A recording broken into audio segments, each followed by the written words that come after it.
வணக்கம். All India radio Chennai.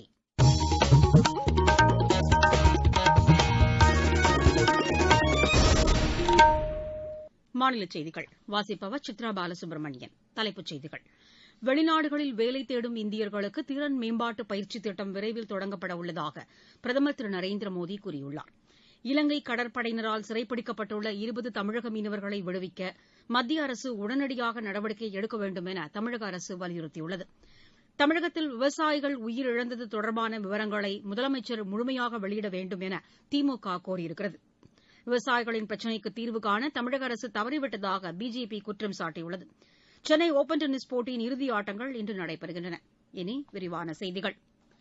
வெளிநாடுகளில் வேலை தேடும் இளைஞர்களுக்கென திறன் மேம்பாட்டு பயிற்சி வழங்குவதற்கான திட்டம் விரைவில் செயல்படுத்தப்படும் என பிரதமர் திரு நரேந்திர மோடி கூறியுள்ளார். பெங்களூருவில் நடைபெற்று வரும் வெளிநாடு வாழ் இந்தியர் மாநாட்டின் பிரதான கூட்டத்தில் இன்று அவர் உரையாற்றினார். நாட்டின் பொருளாதார வளர்ச்சியில் வெளிநாடு வாழ் இந்தியர்களின் பங்களிப்பு முக்கியமானது என அவர் குறிப்பிட்டார். ஊழல் மற்றும் கருப்பு பணத்தை ஒழிப்பதற்காக மத்திய அரசு மேற்கொண்டு வரும் நடவடிக்கைகளுக்கு வெளிநாடு வாழ் இந்தியர்கள் முழுமையாக ஆதரவு அளித்துள்ளதற்கு தாம் நன்றி தெரிவித்துக் கொள்வதாகவும் திரு நரேந்திர மோடி கூறினார். 500 மற்றும் 1000 ரூபாய் நோட்டுகள் செல்லாது என்ற அறிவிப்பின் காரணமாக மக்கள் எதிர்கொண்டுள்ள பிரச்சினைகள் தற்போது வெகுவாக குறைந்துள்ளதாக மத்திய நிதியமைச்சர் திரு அருண்ஜேட்லி கூறியுள்ளார். இணையதளத்தில் இக்கருத்தை பதிவு செய்துள்ள அவர், குறுகிய கால அடிப்படையில் இந்த நடவடிக்கையை சில அரசியல் கட்சிகள் குறை கூறுவதாக தெரிவித்தார். வங்கிகளில் அதிக அளவு பணம் டெபாசிட் செய்யப்பட்டதன் காரணமாக வட்டி விகிதங்கள் குறைக்கப்பட்டதாகவும் அமைச்சர் கூறினார்.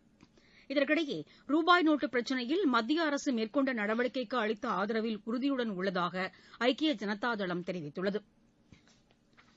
தமிழகத்தின் வறட்சி நிலவரம் குறித்து மாநில அரசால் நியமிக்கப்பட்ட உயர்நிலைக் குழுக்கள் இன்றும் ஆய்வுப் பணிகளை மேற்கொண்டன.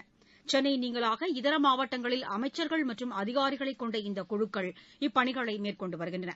திருவாரூர் மாவட்டத்தில் வறட்சியால் பாதிக்கப்பட்ட பகுதிகளை இன்று ஆய்வு செய்த உணவுத்துறை அமைச்சர் திரு காமராஜ் பின்னர் செய்தியாளர்களிடம் பேசுகையில், வறட்சியால் பாதிக்கப்பட்ட விவசாயிகளுக்கு மாநில அரசு உரிய நிவாரண உதவிகளை வழங்கும் என கூறினார். இந்த ஆண்டு தென்மேற்கு பருவமழை, வடகிழக்கு பருவமழை, இந்த 2 பருவமழையுமே பொய்த்துவிட்ட சூழலில் திருவாரூர் மாவட்டம் உள்ளிட்ட தமிழ்நாட்டினுடைய பல பகுதிகள் வறட்சியால் பாதிக்கப்பட்டிருக்கிறது. விவசாயிகள் மிகுந்த பாதிப்புக்குள்ளாயிருக்கிறார்கள். இவைகளை கருத்தில் கொண்டுதான் தமிழகத்துடைய முதலமைச்சர் அவர்கள் அமைச்சர், உயர் அதிகாரிகள் உள்ளிட்ட குழுக்களை அமைத்து பயிர் உள்ளிட்ட பாதிப்புகளை ஆய்வு செய்வதற்கும் கணக்கெடுப்பதற்கும் உத்தரவிட்டிருக்கிறார்கள். திருவாரூர் மாவட்டத்தை பொறுத்தவரை வறட்சி பாதிப்பு குறித்து விவசாயிகளிடம் கேட்டறிந்துள்ளதாகவும் அமைச்சர் குறிப்பிட்டார். நிவாரண பணிகளை மேற்கொள்வதற்குரிய நடவடிக்கைகளை மாவட்ட நிர்வாகம் முதலமைச்சர் அவருடைய உத்தரவின் பேரில் எடுத்து அதன் அடிப்படையில் கணக்கெடுப்புகள் நடந்து கொண்டிருக்கின்றன. விவசாயிகள் பதட்டப்பட வேண்டிய அவசியம் இல்லை. பதட்டப்படுகிற சூழ்நிலை இருந்தாலும் அதனை தைரியமாக எதிர்கொள்ள வேண்டும். அரசு உங்களை காப்பாற்றும், அதற்குரிய நிவாரணங்களை வழங்கும் என உத்தரவாதம் வழங்கியிருக்கிறார்கள். மாவட்டத்தினுடைய அனைத்து பகுதிகளிலும் கணக்கெடுப்பு நடைபெற்றுக் கொண்டிருக்கிறது, ஆய்வுகள் நடைபெற்றுக் கொண்டிருக்கிறது. பயிரிழப்பு, மனித உயிரிழப்பு இவைகளெல்லாம் கணக்கில் எடுத்துக்கொண்டு அதன் அடிப்படையில் உரிய நிவாரணத்தை உடனடியாக வழங்குவதற்கு அரசு ஏற்பாடு உடனடியாக செய்யும் என்பதனை தெரிவித்துக் கொள்கிறேன். திருப்பூரில் ஆய்வுப் பணிகளை மேற்கொண்ட வீட்டு வசதித்துறை அமைச்சர் திரு உடுமலை ராதாகிருஷ்ணன், அவிநாசி பகுதிகளில் பெரும்பாலான விளைநிலங்கள் உரிய நீரின்றி கருகிப் போயுள்ளதாக குறிப்பிட்டார். இது அரசின் கவனத்திற்கு கொண்டு செல்லப்படும் என்றும் அமைச்சர் கூறினார். தஞ்சாவூர் மாவட்டத்தில் ஆய்வுப் பணிகளை மேற்கொண்ட வேளாண் துறை அமைச்சர் திரு துரைக்கண்ணு, பயிர் பாதிப்பு கடுமையாக உள்ளதாக கூறினார். இந்த குழுக்கள் நாளையும் ஆய்வுப் பணிகளை மேற்கொள்கின்றன. இதன் பின்னர் இக்குழுக்கள் தங்களது அறிக்கையை நாளை மறுநாள் மாநில அரசிடம் சமர்ப்பிக்க உள்ளன.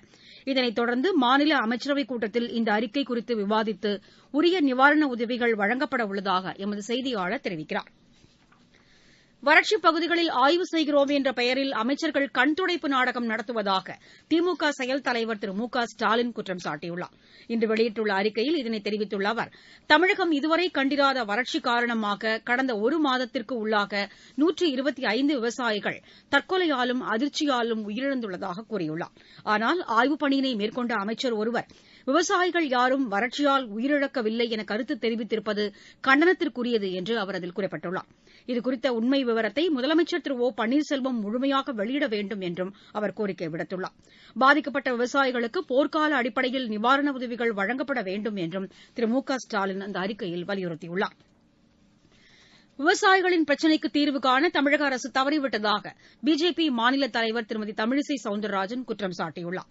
இன்று சென்னையில் செய்தியாளர்களிடம் பேசிய அவர், தமிழகத்தை வறட்சி மாநிலமாக அறிவிக்க விரைந்து நடவடிக்கை எடுக்க வேண்டும் என மாநில அரசை கேட்டுக் கொண்டார். மாநில அரசு இத்தகைய அறிவிப்பை வெளியிடும் பட்சத்தில் உரிய உதவிகளை மத்திய அரசு வழங்கும் என்றும் திருமதி தமிழிசை சவுந்தரராஜன் கூறியுள்ளார்.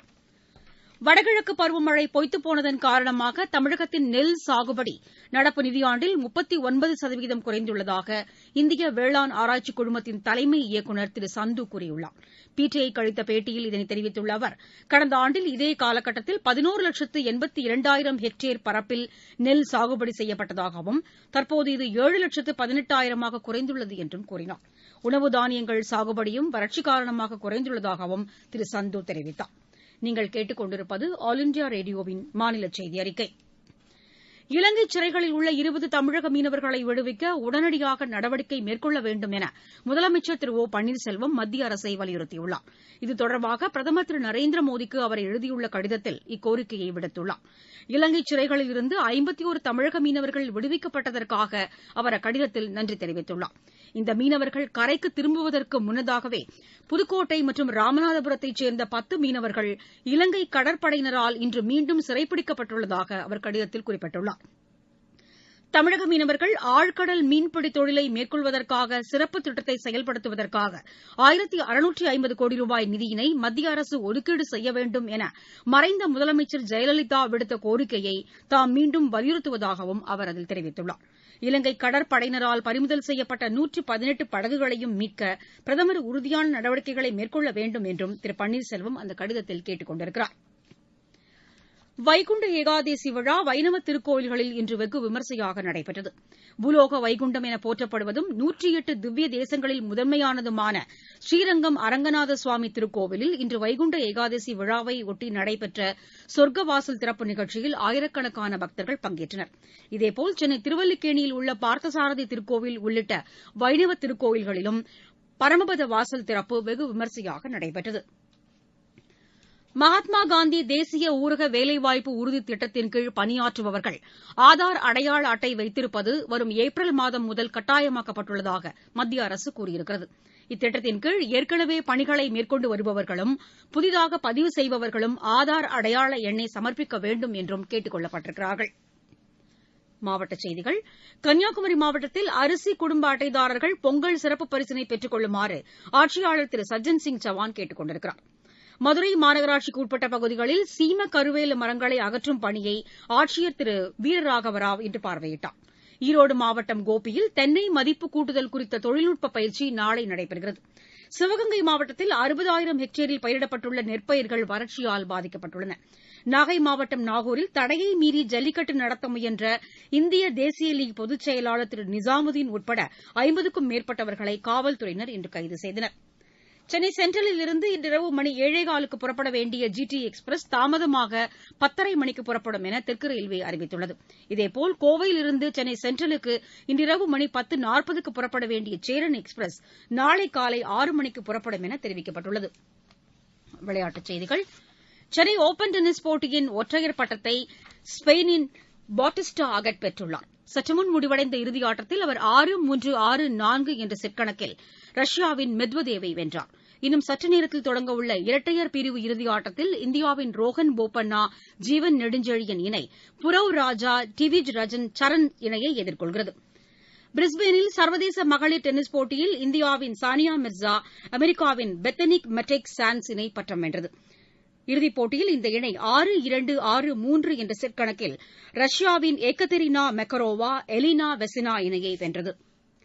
சென்னையில் நடைபெற்ற மாரத்தான் போட்டியில் ஆடவர் பிரிவில் கென்யாவின் ஐசக்கும் மகளிர் பிரிவில் இந்தியாவின் சிந்தா சர்மாவும் முதலிடத்தை பிடித்தனர். மீண்டும் தலைப்புச் செய்திகள். வெளிநாடுகளில் வேலை தேடும் இந்தியர்களுக்கு திறன் மேம்பாட்டு பயிற்சித் திட்டம் விரைவில் தொடங்கப்பட உள்ளதாக பிரதமர் திரு நரேந்திர மோடி கூறியுள்ளார். இலங்கை கடற்படையினரால் சிறைப்பிடிக்கப்பட்டுள்ள 20 தமிழக மீனவர்களை விடுவிக்க மத்திய அரசு உடனடியாக நடவடிக்கை எடுக்க வேண்டும் என தமிழக அரசு வலியுறுத்தியுள்ளது. தமிழகத்தில் விவசாயிகள் உயிரிழந்தது தொடர்பான விவரங்களை முதலமைச்சர் முழுமையாக வெளியிட வேண்டும் என திமுக கோரியிருக்கிறது. விவசாயிகளின் பிரச்சினைக்கு தீர்வு காண தமிழக அரசு தவறிவிட்டதாக பிஜேபி குற்றம் சாட்டியுள்ளது. சென்னை ஒபன் டென்னிஸ் போட்டியின் ஒற்றையர் பட்டத்தை ஸ்பெயினின் பாட்டிஸ்டா அகட் வென்றிருக்கிறார்.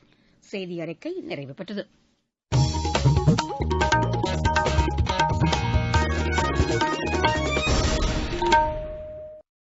வணக்கம். All India radio, Chennai.